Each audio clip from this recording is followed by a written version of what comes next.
دحند حقيقاتكم دحند قوياتكم امين እግዚአብሔር አምላክ استخبرن سمسገነን ይሁንሞ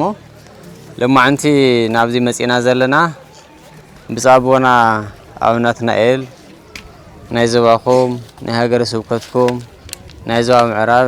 ናይ ሕሞራ ማለት እዩ ሃገረ ስብከት ሊቀ ጳጳስ አቦና ቀኒየም የምነዘነዘ እንዳበሉ ለማዓንቲ ኣብ ማይ ሓንሰ ተረኺበ እስኪ ደቀይሪ እኽመጽሞ ተኹነታት ከምቲ ዝቐነዮ ከምቲ ዝሓለፈ ከምቲ ናይ ዓሚ ከምቲ ናይ ቀድሚ ዓሚ ከማይሉ ስለ ዘሎስ ምናልባት ናይ ለማዓነ መንቀሳቀስ ይርአ ኣለኹሞ ነቲ ዝሕግዝ ዘሎ ማሕበረሰብ ብደገ ብውሽጢ ዘሎ ትግራዋይ ይኹን ኤርትራውና ይቐኒየለይ ክብል ነተፍቆድ አይድፕ ኮይኑ ትመጽነ ደኾን ድጋም ትመጽነ ደኾን ቁራጭ ኢሉ ዝጽበ ዘለውናይ አይዘኹም ክብልሲ አው ተረኺና ነምጻ ኢሎምኒ ለማዓንቲ ነው ገስጊስና መጺና ለናሞ ንምጻቦና ሳዕብዚ ድረስ መጺዮም ለማዓንቲ ጥራሕ ይኾንን ብዙሕ ግዜ ተማላሊስና አና ናብዚ ብዙሕ ግዜ መጺዮም የምሞ ለማዓንተ ማይሓንሰ ተረኺቦም ንሽተይ ቃል አምላኽ ንዓኹም ወዲ ሰብ ልብ እንድሕር ገይረ ብዙሕ ዘመን ካፍታ ትብላዕ ንላዕሊ ናይ እግዚአብሔር አምላኽ መጽናዕና ቃል እንተሰሚዑ ጥራሕ እዩ ታግዜ ክሰግራ ዝኽእል ፈጣሪ ረሃዋ ዘምጽእ ምዃኑ ፈጣሪ ጸገም ዘምጽእ ምዃኑ ነጸገም ዘሻግር ምዃኑ ጸቢቡን ገፊሑን ሰናይን ሕማቁን ሓዘንን ሓጎስን ካብኡ ስለ ዝኾነ ንሕና ከዓ ጥራሕ ዝብላዕ ክንጽበ ዘይብልና ጥራሕ ዝኽደን ክንጽበ ስለ ዘይብልና ኣጀኹም ደቀይ ክወግሓልኩም እዩ ሓደ መዓልቲ ናብ መረበትኩም ናብ ደውርኹም ክትከዱ ኢኹም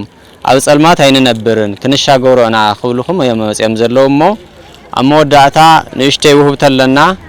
እቲ ውህብቶ ናይ ለማዓነ ከምቲ ንሪኦ ዘለና ምናልባት ሕንጻጽ ኢሉስ ናብ ማይ ሓንሰ ካብ ማይ ሓንሰ ንዓዲ መሐመዳ ይኸውን ብቐረባ ኢልና ስለ ንሓስብ ተስፋ ይገብር ዘብዘሎ ማሕበረሰብ እንዳተሓገዘ ቀኒ ክኸውን ኢለ ተስፋ ይገብር ምናልባት ሰወሰነ ሰብ ዘይበጽሕ እንድሕር ሃልዩ ንዑ ንምምላይና ለማዓንቲ መጺና ዘለና ኣብ ትግራይ ብዙሓት ሕንጻጻት እየን ዘለዋ ብምኽንያት ሕንጻጽ ንኹሉ አይዲፒታት ክማላእ ተገይረሎ ነቲ ዓበይቲ አይዲፒታት ከም ሽረ ከም ኣኽሱም ከም ዓድዋ ከም መቐለ ከም ዓቢ ዓዲ ዓዲግራት ኣያእቶናየን ፈሪሕናዮ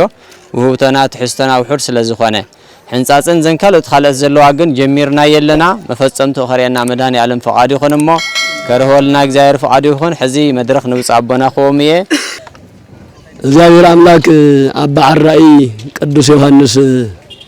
ወለደ ጎድጓድ ሓዲሩ استناገሩ ቃል ኣሎ ወናሁ ቋንኩ ሃበ መድረከ ሆህት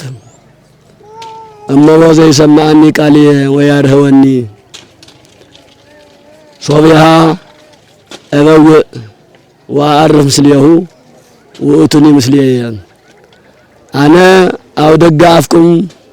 أو دقاف جزاهم طويلة برخم ينكحكوا حله زمان كحكوا بر سمعوا جازو زخفت لي انت رخيبة شعوك أتتانا وجازو خاتئية أنا مسوق عرفيه مسون مساي كعرفيه زبل ናይ እግዚአብሔር ቃል ኣሎ ኣብ ራእየ ዮሐንስ ምዕራፍ 3 ቁጥሪ 10 ዝተጻሕፈ ቃል አምላክ እዩ እቲ ቃል ብቃል ኣብ ደገ ኣፍ ጠጠው ኢለ በሪ እንኳሕኩሕ ኣለኹ ይብል ኣብ ደገ ኣፍ ስክበሉ ጠጠው ኢለ በሪ እንኳሕኩሕ ኣለኹ እዚኣ ሰሚዑ ዝኸፍተለይ እንተሃልዩ ኣነ ሽዑ ኣብ ገዝኡ ኣትየ ክዓርፍ እየ ንሱ እውን ምሳይ ክዓርፍ እዩ ስለ ቃሉ ናይ እግዚአብሔር ስም ዝተባረኸ ዝተቀደሰን ይኹን እሺ ኣኽለኩም ዘምደቀይ ሕዚ እግዚአብሔር አምላክ ኣፍቶም ነቢያት ሓዲሩ ኣፍቶም ሰብ ራእይ ሓዲሩ أم مهران حديرو أب هواريات حديرو يون أنا زمهر الناس قصص الناس مخرنا قدوس يوحنس أفت زمن نسوز نبرو سبات قال أملاك يناجر كي يمهر كي يسبخ حق خي الزارب كاو سبات تقليلو كاو زل حزي تقليلكم وزنيهم هاو دسية فت موازب بهال سو زي بصحة دسية مالت ببحر التخببة بمنم تأمر سو كساجر وزي خل ወይ بمركب بتانكوات زي كوينو እዩና አፍታ ደስ የተነሳ አሲሮም ይቀምጠሙ ነይሮም ሰባት ሓሲዮ ይኮነን ሰሪቆ ይኮነን ዓሚጹውን ይኮነን ምንም ነገር ኣብ ቅድሚ እግዚአብሔር ኃጢአት አይነበረን ኣብ ቅድሚ ሰባት ግን ኃጢአተኛ ከም ኃጢአተኛ ስለተቆጸረ ምሰብ ንኸይራኸብ ምስ ሕዋቱ ምስ ተምሃሩ ምስ ህዝቡ ንኸይራኸብ ኣብ ዝኾነ ደርሸት ዓጽየሙ ቀሚጠምዎ ሰባት ራእይ ጸው ወንበር እግዚአብሔር ግን በሩ ከፊቱ ካብ ሰማያት ዝመጽእ ቃል ናብ ቅዱስ ዮሐንስ እናመጸ ቅዱስ ዮሐንስ እቲ ካብ ሰማይ ዝመጸሉ ቃል በብራና ወረቀት እናጽሐፈ ንታሪኽ ንኣና ጽኒሕና ማለት እዩ ካብቲ ብራእይ ዝረአዮ ካብቲ ካብ እግዚአብሔር ተቀበሎ ቃል ድማ ሓደ እትሕዝበልኩም እዩ ኣብ ደጋ ኣፍኩም ጠጠው ኢለ እንኳሕኩሕ ኣለኹ እዚ ሰሚዑ ገዙ ዝኸፍተለይ እንተሃልዩ ኣነ ሽዑ ኣብ ገዙ ክዓርፍ እየ ንሱ እውን ምሳይ ክዓርፍ እዩ ኢልካ ፀሓፍ ከምዚ ኢልካ ንህዝብኻ ኣብ ሰዓቱ ንገር ተባሂሉ እንታይ ማለት እዩ ከምቲ ትፈልጥዎ ገዛ እንተ ዝንኳሕኳሕ ማዕጾ ኳሕኳሕ ትብል መን ኣለኻ ኢልካ ዝጥየቕ መን ትኸፍተካ እዩ ኣብ ገዛ ውሽጢ ሰብ እንተልዩ ማዕጾ እናተንኳሕኳሐ ስቆይ ይብልን እንታይ ደኣ ወፂ ይኸፍት መን ኢኻ ይብል ከኣቱ ዝግባእ እንተኾይኑ እቶ ይብል ከኣቱ ዘይግባእ እንድሕር ኮይኑ ደሞ ተመለስ ክብል ይኽእል ግን ማዕጾ ዝኽፈት ሰብ ከኣትወሉ ሰብ ክወጸሉ እዩ በዚ ምሳሌ ገይሩ ከምህረና ዝደለየ እግዚአብሔር እቲ ብብረት ድዩ ብዕንጨት ተሰርሐ ማዕጾ ተይኮነስ ማዕጾ ስነ ልቡናና ማዕጾ ኣእዛንና ማዕጾ መንፈሳዊ ህይወትና ናይ እግዚአብሔር ቃል ከይንሰምዕ ከም እግዚአብሔር ትእዛዝ ከይንነብር ንሰንሳትና እናተጻላእና ንሰንሳትና እናተመናጠልና ንሰንሳትና ኣብ ዘይኮነ መንገዲ ተጸቢድና ናይ ሰይጣን ድምጽ ክንሰምዕ ዝገብር ክፉእ መንፈስ ኣሎሞ እቱ ንእግዚአብሔር ዝሰምዕ ዕዝነ ልቡና ምእንቲ ክኽፈት እዩ እግዚአብሔር ማዕጾኹም ክፈቱለይ እሞ ኣነ ገዛኹም ክዓርፍ እየ ዝብለና ግልጽ ድዩ ወለደይ ክንደይ ነገር ዝዓጸወና ኣሎ ሰባት ትግራይ ትበሃል ዓዲ ብብዙሕ ነገር ተኸቢባ ክንደይ ኢንቨስተር ክንደይ ሰራሕተኛ ክንደይ ዝምጽውት ክንደይ ዝህብ ክንደይ ዝረድእ ዝነበረ ካብ ዝነበሮ መነባብሮ ብምሉእ ኣፈናቂሎም ሕልፍ ሓሊፉስ ንርዳእታ ዝመጽእ ሰባት ራህሪሆም ዝላኹልና ገንዘብ እኳስ ምሕዳግ ጀሚሮም ኣለዉ እዞም መናእሰይ ደቅና ጸገማትኩም ሪኦም ኣብ ሕንጻት ዘሎ ድየብ ካሊእ ዘሎ ጸገማት ኣቃሊሖም ዓለም በመልእታ ክትሰምዕ ገይሮም ኩሉ ራህሪሁ ናይ ህሊና ማዕጽኡ ተኸፊቱ ናይ ምምጽዋት ኢዱ ተዘርጊሑ ክሕግዙና ምስ ጀመሩ ብመንግስቲ ኣቢሉ ተዘይኮይኑ ብኻሊእ ክላኽ የብሉን ተባሂሉ እቲ ተለመነ ገንዘብ ኳስ ናብ መንግስቲ ኣታው ክኸውን ንኣና ዝመርሕ መንግስቲ ተይኮነስ ንኣና ዘጽንት ንኣና ዘጥሚ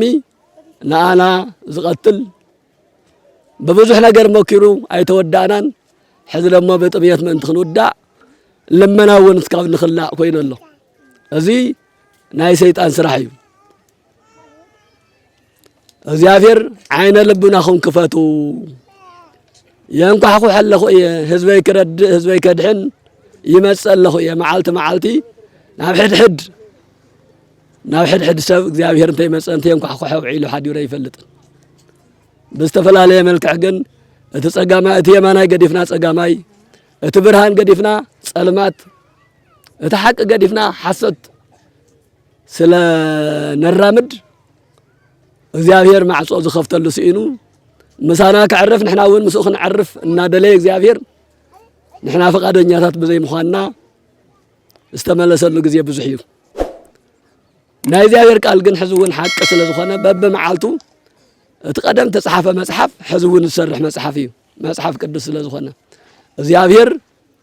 ኣብ ሕድ ኣእምሮና ሓዲሩ ከረጋገአና ኣብ ሕድ ስነ ሓሳብና ሓዲሩ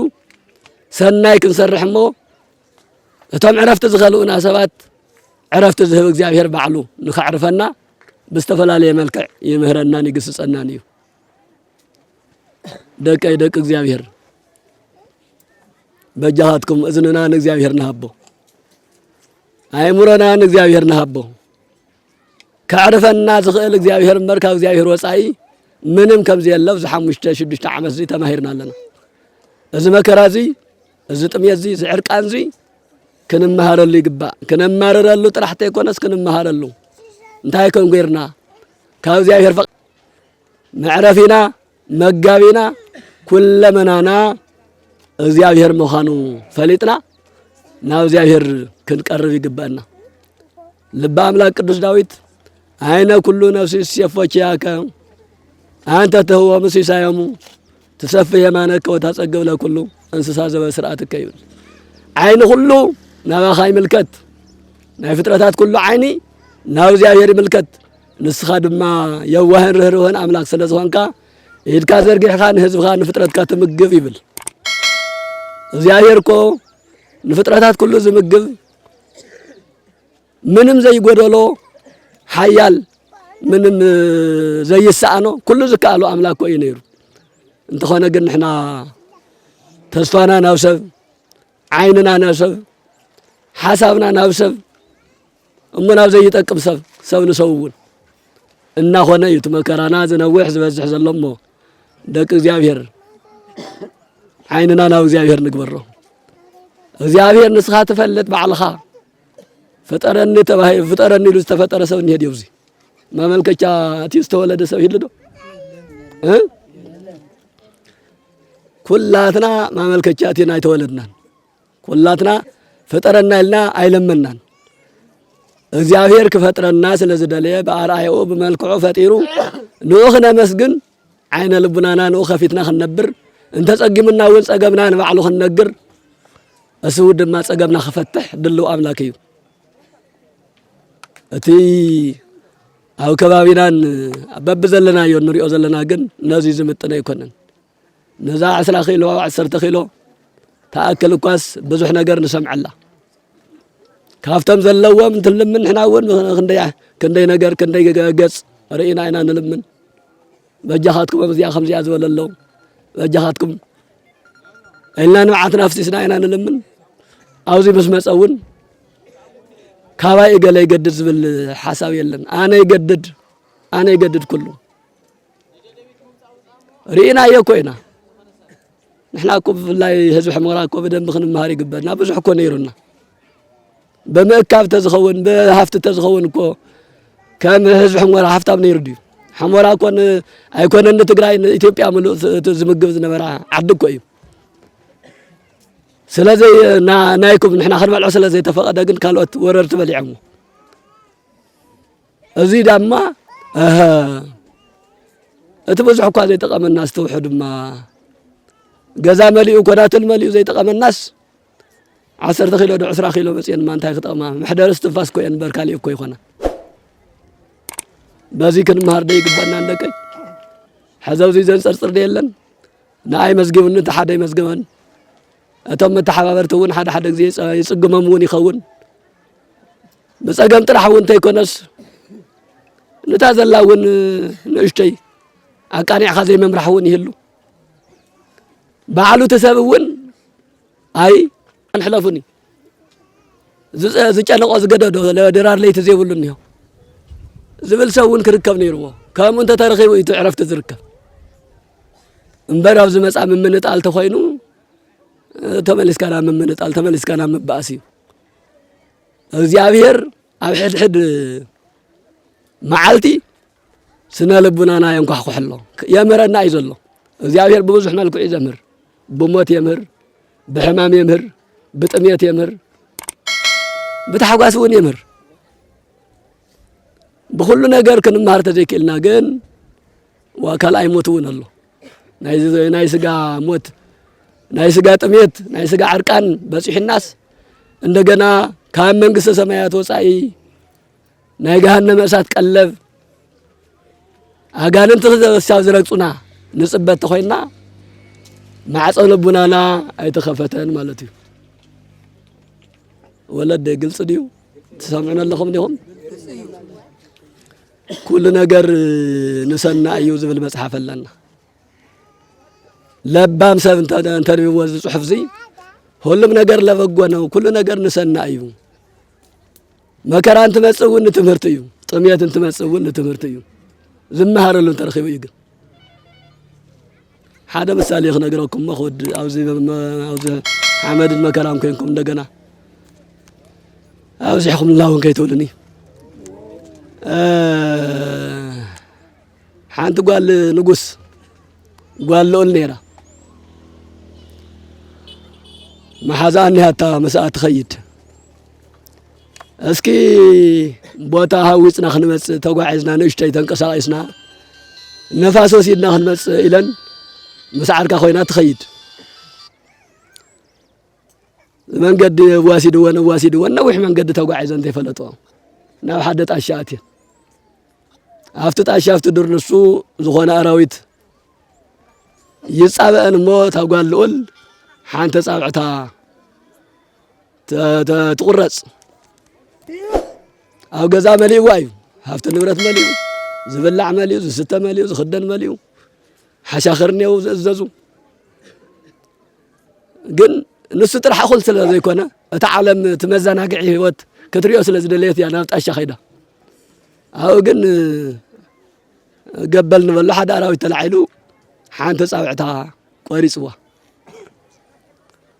دحر بتعمي حزينة زا سبزيا بتعمي كامت أن العلي ويعني قال نقص تباهيله قال نقص كوينه إذا قراص أخبال هروع تصابعتها خبال ويعني لا متبراويا أرق دفدو قالت تتبهالت بقى من يحزا حان تصابعتك يا قديلا كندي ملا أكلات كوني حنت صعبت يا قولي لاتا دهارتا محزا أنت يتبلا أتقول لي تعرك أنت خون كي صاحب قدس كو هلم نبغو كل نجار نسنا يزبل نصبق خوني خلكو يقدف ندوي لاتا دهار لا سبزي هذا قال نقص عندي أنا قدلو خيناس نسنا يتبلي لك عاركي محازاي لي زخت لك زلهم نيرنبر لك طلعت اخي نسخملو اكل انا غدل خوي ناس زي نجر نسنا يتبلي وسيدا بزغرف غريفا نافت دانغس اسر بيت اسر بيت اتياتا انت يا غيراتا كن اي بدلتالكو يا عمصتالكو كل نجر نصبقيو እግዚአብሔር ይፈልጥ ያይላታ ናይ መጽሐፍ ቅዱስ ቃል ያ ነገራታ يخون دامبر ياو نساقوال نقص لنا زخونتنا وإسر بيت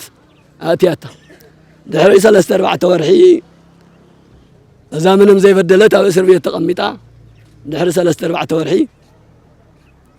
عندنا توقع زام أماتي سلتوا أمو من قد بيني خيد يبز حزق وادنيا يدلين بيني يزخيد لا تخيد توقع عزا نو حدا بوتا دم مناوزي تفلت بوتا مسكدت أو دم ما شفات رخيب أمو سامعهم ندى شفات أمول ترى شفتات يكونس ساو زحردو بأملكو درجاون سب حريدهم مسوائت نافتاوت مسوائت زغربو يوم تاوت يوم زملخو نتتاوت دمو سب حريدهم يوم مسوائت زغربو وتزهرد سب دمو ودع عدتا يكونس كاو كان بعد سب تخويني حرم عاد يوم مسرائي وهذا والعا صبغت بأن سيمس يا نتأملخنا نتتاوت صبغ مسوائت رخبنا الليلم ناتقوا يحزم كيدم كحردو انت رأيو حدا صعبتها قدل ايو بحقاتهم دمو قدل زلوا مسوائت يخونن بحقاتهم طرحت يكونس بحق وريتون زخنا قدل زلوا مسوائت يوقعن يزبل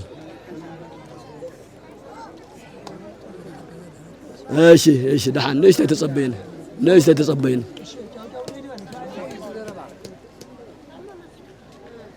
እሺ دحري تبلاي كبيز بلد قنجونيرا نعملخنا تقبع قنجونيرا قن تايخن قولون دي ايلم صفافي عمو كي دبل قزاخي لما تملكت دو مجمريا بتمن دي قلت نخيسة حان تساعت قدي دوا عدا ياخلنن الى نيرا دحر قنت حان تساعتها بمقدالا ملا هيوتا تريف مالتي قاطتان قزات مليسا اسكزا ما حزاي كوي ما يكوينا تخون يا اخلا حز استغصيعه يا خفت حدا الى خوزي كافتو اسر بيت افتي حمصياته اتنبري لاتا ابيت انتي تسمعكي ثلاثه ورح بمساركي لاتا واي كل ነገር نبغو انديو كل ነገር نصبقيو من ما يكونن من ما يتسمعنن لاتا وا انت يا ذا تقصز يا قدم وانا انا صاعتين تقدل نسنا يلكن نيركي حزون ثلاثه ورح مولو تاثيركي تمسجن لخي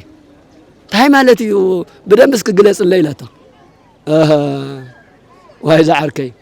نمخانو حتى زين من تاخل علكي حزن من تاي كفتي خني لاتا انا ما خمزي لنا برها خيده بينيس كحد ندلم نيرم اذا صاعت زيا بمغدالا غدل يخلم قديفمني بويلي يذكركي اور يوم بار مجمريا ونبغو نسنا يزولكوي يهو اوزي تمسكير الله ملو صاعت تزلوكي مسوات غبر خون يلام كتموت نيركي ግን እግዚአብሔር በተሐንተ ጻዕተ ቢሉ ነመላ ህይወት ከድሕን ኮሎ ናይ ወንተ ኾነ ሽዑንተ ዘይትባስን መና እስር ቤት ዘይተእትውኒ ና መሳኺ ይኽጓዓት ነይረ ንስኽ ጎደሎ ስለ ዝኾንኪ ናይ ከሐርድን ነይረም እዮም እግዚአብሔር ግን በኪነ ጥበቡ ናኺ ሓንተ ጻዕተ ኸጉዲሎ ጽኒሑ ናይ ድማ እስር ቤት ከጸንሕ ገይሩ ሕዝብ ህይወት ተራኺብና ነውጋዕለና ስለዚህ ኩሉ ነገር ንሰና እዩ ዝብል መጽሐፍ ቅዱስ ከምዚ እዩ ኢላ አብሪሃት الله ይብል حزلك يعني خبلكم زدلخو كل ነገር ዝመጻዩ ዝኾነ ይኹን ፈተና አመስግና ኢና ክንቅበሎ ዝግበአና ተመስገንና ክኑ ዝግበአና ካውዚ ዝገደደሎ ካውዚ ዝመረረሎ ኣብ መጽሐፍ ቅዱስ ህይወት እንትነንብብ እኮ ኣይኮነ 5 ዓመት ነ7 ዓመት أو سدس زنبرو إسرائيليان كلهم أيكون النساء عمت نربعة 130 عمت أم مدري قبسي زنكرات زنبرو وجنات كلهنا نربعة 130 عمت شدش تولدو اسكاو زبرس ناينا جن بونت النساء صار ناينا نشتيو لما أن يوم خفل مسويت الكفل زماس حمامي مساء زماس طميتي مساء تمسجن لنا أنت تقبلنا يوم تزقل المبر أنت ماريرنا يو كالي أنت لنا ما نقدده يهوكو زنا واحد لكو ناينا ممراركو ناينا زي مسمع معكو ناينا مفل لايكو سلازي زيافير بحادن بخالين حديرو حزون قالوا يلخلو حزون ملختنيا يلخلو ببوتات حدير يخون بتم حقسنا رداتن حدير يخون يمخرنا يمعدنا نيزلو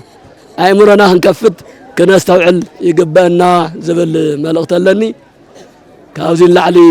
كركمكم يدلن انا ون كم تتري ولكم يو بزخنا እግዚአብሔር መከራና ይحصلنا መከራና ስደትና ይحصلنا ገፋዕትና መባረርትና ልብ ይሃበም አይምሮ ይሃበም አው ገዛማተም ኮይኖም ከሐጎሰ ይخሉን አው ገዛማተም ኮይኖም ከቃስኑዋ ይخሉን በምንም ተአምር አይምሮ ዘለው በመልክዕ ስላሴ ተፈጠረሰብ ናይማት በልዕ ይቀስንን አው ዳማቱ ደቂሶ ይቀስንን ጽባህ ድሕረ ጽባህ ፍትሕ መምጾ ይተርፍን ስለዚህ ንሱቅን መምጾ ግን ሕዝውና አቶም ሕማቅ ምን የለምን አይምሮ ይሃበም ልብ ይሃበም ንሕናውን አኻኢሉ ይሃበና የኸለና እግዚአብሔር ንካዓል ተዓጋገስ እግዚአብሔር ምስኩላትና ይኹን ተስፋ ትገብሩላ ዓለት ጽባህ ንጎ ናብ ገዛይና መረበተይ ክምለስየ ትብሉ ዓለት ክትኮነልኩም ናይ እግዚአብሔር አምላክ ቅዱስ ፈቃድ ናይ ቦታትና ጸሎት አይፈለየና እትዝበልኩም ኩሉ እተብዝ ምድሪ ኣብዛ ህይወትኩም ዘላ ሐቀ ንሳያ أبز حسات رست قلتنا بسبب تمنتيلنا أب سدت أب سقع چندا أب تحت چندا حمد مسيلنا طرح خبدنا ما عند أخنا أسيركن مركز تمركز كنس زنوركم مخونتاتيو جن حزين اشتي قوله لسلة ترعي حواتنا اسكسن كسانيكم أسنقوم نوجناتنا نبوتاتنا دتاتنا تأيقلنا لهم سلازل آخو علم تعلم تناقاني قيم زلوخنا زلومو نهو لما عند الحنا ما بلشت شيء معلتنا أبكم زي لنا لما عندي أبزي أما حنسل لنا زحلف زي كله خص على دبيت كيدنا ينا حجي نسوعكم زلنا تدا نخل سبكم زي وصحة فليت اللهو لما عندي نخلتها 100 سب ببعسرنا 5 كيلو فينو 3 كيلو شكر 3 كيلو جون حزنا مسينا زلنا من البات نسنداتو هاكم تقنيكم أيفلتن نتزي وصحة جن حدش لزخونا زوهو تزي بسرعات كم تزولكم بصابونا بحاليوت بسممع بمرردة كخونا له أنا كأكله يحيش أكله خواي يجدد أديت حي أنا يجدد أنا يحيش أديت جدد نداتو هالكم نداتو حللكم إذن زمز أزلوا وهوتو سنيتن فقرن كسناهم يبلنن حدراتهم حدرة زي أبو حدرة زنقركم كافتنا إذا حلفوا وهوتو فلي يبليزي تتخيلون كل خوات حمقبارين أنا مكر لنا تزاي تخيل خعاب بسجاي سجا خونا له أما زمزل أخون دا نوعية مسد وزلوا نبعت تودي دم ساعة نوعية مزخون زلوا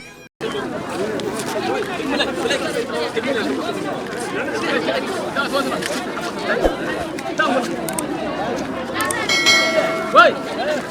تعنا واي تبي قرمتك ما خيدنا